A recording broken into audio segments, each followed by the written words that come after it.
Hello friends, welcome to my channel super multibaggers. दोस्तों, तीन बड़ी कंपनी, तीन दिग्गज कंपनियां और उन तीनों के लिए अलग अलग न्यूज़, अलग अलग खबर मैं आज शेयर करने वाला हूं आप लोगों के साथ।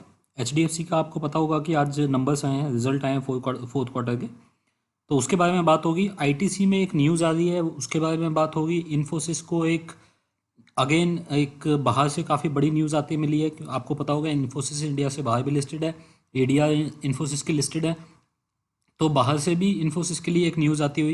ये तीनों न्यूज़ मैं आपके साथ शेयर करूंगा। इससे पहले मैं स्टार्ट करूं, आप लोगों से रिक्वेस्ट है कि अगर आपने ये चैनल अभी तक सब्सक्राइब नहीं किया है तो आप इसको सब्सक्राइब जरूर कर लीजिएगा। इस चैनल के ऊपर आपको अलग अलग स्टॉक के बारे में न्यूज़, अलग अलग स्टॉक आइडियाज़, ये सब मिलते रहते हैं। तो दोस्तों, बिना टाइम गवाए जल्दी से स्टार्ट करते हैं। सबसे पहले एचडीएफसी लिमिटेड। एचडीएफसी आप लोगों को पता है कि ये एक एनबीएफसी में इंडिया की सबसे अच्छी कंपनीज में से एक है। इस कंपनी के फोर्थ क्वार्टर के नंबर आए हैं अभी। इसने जो स्टैंड अलोन प्रॉफिट यहाँ पे लगाया है वो लगाया 2232 करोड़ का क्वार्टर फोर के अंदर। इसमें यहाँ पे प्रॉफिट के अंदर डिक्लाइन देखने के लिए मिला है 22%।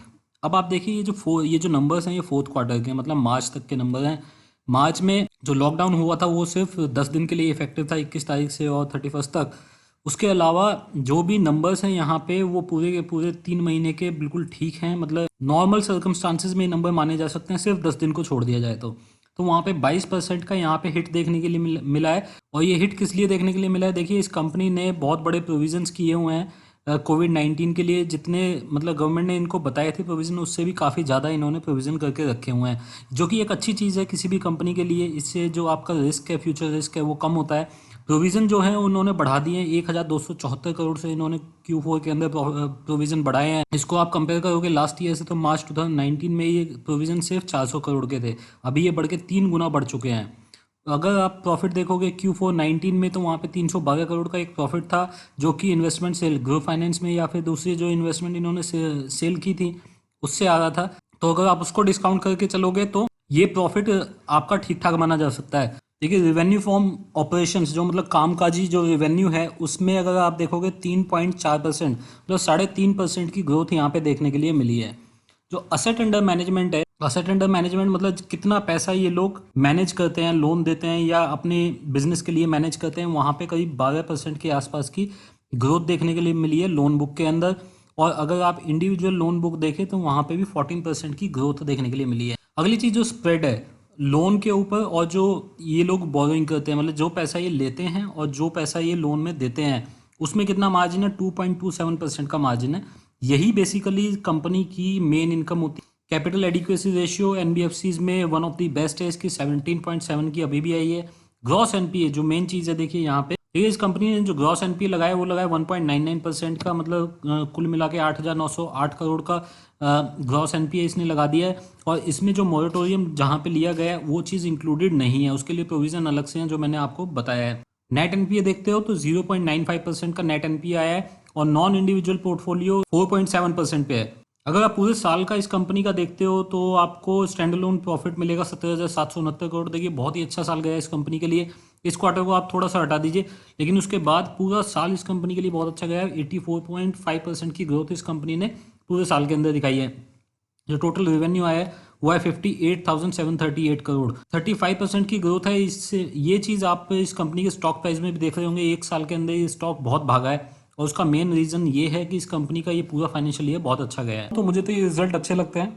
मतलब बेशक इस कंपनी का जो प्रॉफिट है वो थोड़ा कम हो गया, लेकिन उसके बाद भी दो तीन इंपॉर्टेंट चीज़ें इस कंपनी में हुई। देखिए, जितना भी डिक्लाइन आया प्रॉफिट के अंदर वो आया है सिर्फ प्रोविजनिंग की वजह से, और अगर आप प्रोविजनिंग को हटा दें तो कंपनी की परफॉर्मेंस अच्छी खासी मानी जा सकती है।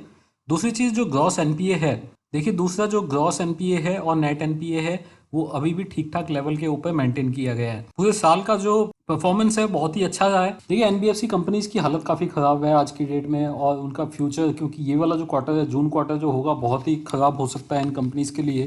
तो वो सोच के हो सकता है कि कंपनी में थोड़े निगेटिव सेंटिमेंट्स बने हैं।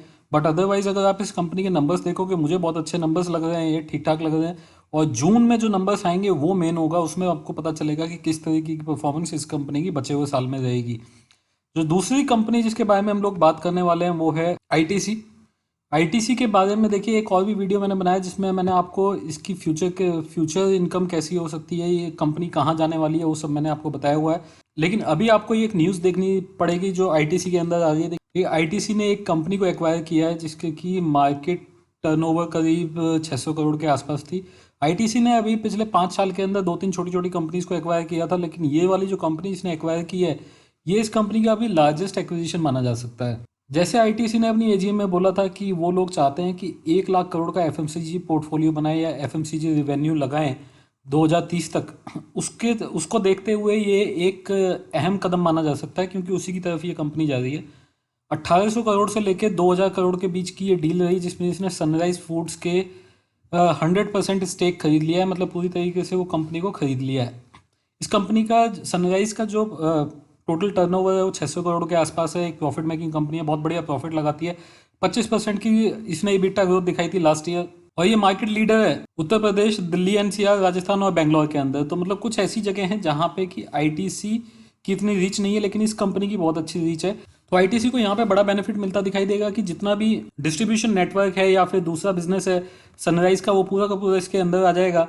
देखिए सनराइज इंडिया से बाहर कुछ ग्रोसरी शॉप भी चलाती है, तो वो वाला बिजनेस भी इस कंपनी के पास आ जाएगा। तो एक बड़ा पोर्टफोलियो इस कंपनी के लिए बनता हुआ आईटीसी के लिए, और इसका जो एफएमसीजी सेगमेंट है वो और स्ट्रांग होता हुआ। जो सनराइज है वो स्पाइस बनाने वाली कंपनी है, बेसिकली ट्रेडिंग करती है, स्पाइसेस वगैरह में मसाले वगैरह ये कंपनी बेचती है, तो वो पूरा बिजनेस इसके पोर्टफोलियो में ऐड होता हुआ आपको दिखाई देगा। और कंपनी से उम्मीद की जा सकती है कि अगर 2030 तक ये 1 लाख करोड़ अपना एफएमसीजी से नहीं बना भी पाए तो भी ये 70-80 हज़ार करोड़ के आसपास तो पहुंच जाएंगे। अभी जो टोटल रेवेन्यू इनका एफएमसीजी से आता है वो होता है 12,500 करोड़। तो मतलब यहाँ से आप लगा के चलिए कि यहाँ से कई गुना इनका जो एफएमसीजी रेवेन्यू है वो बढ़ सकता है अगले आने वाले 8-9 साल के अंदर। तो लॉन्ग टर्म के लिए बहुत बढ़िया कंपनी आईटीसी। जो अगली कंपनी है जिसमें बहुत बड़ी न्यूज़ आते दिख रही वो है इन्फोसिस। देखिए जो न्यूज़ इन्फोसिस के लिए आ रही है वो क्या है कि एक क्लास एक्शन सूट डाला गया था इन्फोसिस के अगेंस्ट। ये जो क्लास एक्शन सूट था वो किस लिए डाला गया था? देखिए पहले एक विसल ब्लोअर कंप्लेंट आई थी इस कंपनी के अगेंस्ट।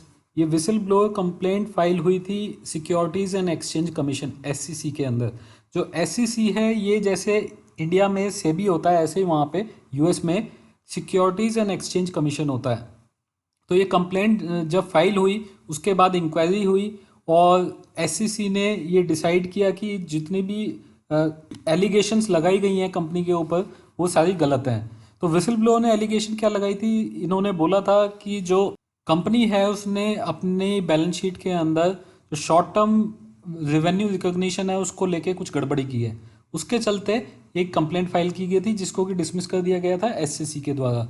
उसके बाद इसी कंप्लेंट के चलते इसी को बेसिस बना के एक क्लास एक्शन सूट एक लॉ फर्म ने फाइल किया US के अंदर।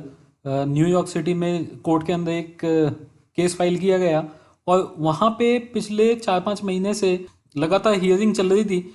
और अभी पता चला है, अभी जो बड़ी न्यूज़ आती मिली है वो ये है कि जो क्लास एक्शन सूट था, जिस लॉ फर्म ने ये क्लास एक्शन सूट डाला था उसने वॉलंटरली मतलब अपने आप इस क्लास एक्शन सूट को डिसमिस करने का फैसला लिया है और कंपनी को इससे छुटकारा मिलेगा ये जो प्रॉब्लम थी लिटिगेशन को लेके। क्योंकि और भी कुछ नहीं होता तो आपको एज अ कंटिजेंट लाइबिलिटी अपनी बैलेंस शीट के अंदर इसके लिए प्रोविज़न करना पड़ता है, तो उससे इस कंपनी को बेनिफिट होता दिखाई देगा, वो इसको अब नहीं करना पड़ेगा।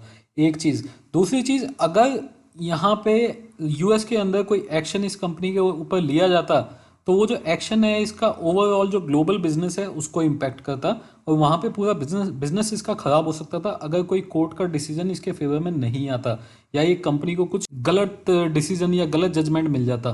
तो वो प्रॉब्लम यहाँ पे ख़त्म होती दिखाई दी है। इसके चलते आपने फ्राइडे ट्रेडिंग सेशन में देखा था कि स्टॉक में 2-3% का अच्छा जंप भी आया था और अभी हो सकता है आगे और भी बेनिफिट इस कंपनी को मिलता दिखाई दे। इस कंपनी का जो स्टॉक प्राइस है वो भी आगे मूव करता दिखाई दे।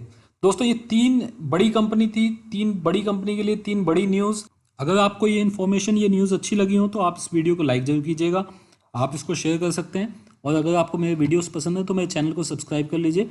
फ्यूचर में जो भी वीडियो मैं अपलोड करूँगा उस वीडियो का नोटिफिकेशन आप लोगों तक पहुँचेगा और वो वीडियो आप लोग देख पाएंगे।